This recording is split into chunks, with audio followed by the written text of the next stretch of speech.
Hello, ഇന്നൊരു morning വാക്കിന് പോകാമെന്ന് വിചാരിച്ചു. ഇന്നത്തെ മെസ്സേജ് സങ്കീർത്തനങ്ങൾ 27:4.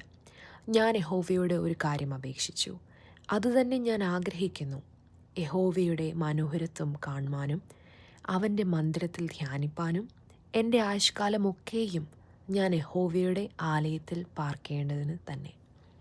ദാവീദ് രാജാവ് തൻ്റെ ജീവിതത്തിൻ്റെ ഏത് സാഹചര്യങ്ങളും, സങ്കടമാണെങ്കിലും അതീവ സന്തോഷമാണെങ്കിലും, അവൻ ഏറ്റവും കൂടുതൽ അന്വേഷിച്ചത് മറ്റൊന്നായിരുന്നു: ദൈവത്തിൻ്റെ സാന്നിധ്യം. മറ്റ് ഒന്നിനും അതിനെ റീപ്ലേസ് ചെയ്യാൻ പറ്റത്തില്ല. കാരണം അത് തരുന്ന ഒരു സമാധാനവും സന്തോഷവും കൊണ്ട് മാത്രം. നമ്മളൊരു ദിവസം സ്റ്റാർട്ട് ചെയ്യുമ്പോൾ പല കാര്യങ്ങളും ചെയ്യണമെന്നുള്ള ആകുലതകളിൽ നമ്മൾ മുങ്ങുമ്പോൾ, അവിടെ നമ്മൾ ഏറ്റവും കൂടുതൽ ആദ്യം ചെയ്യേണ്ടത് ദൈവത്തിൻ്റെ സാന്നിധ്യം അന്വേഷിക്കുക എന്നുള്ളതാണ്. അപ്പോൾ ആ ആകുലതകളൊക്കെ അങ്ങ് അലിഞ്ഞു പോകും.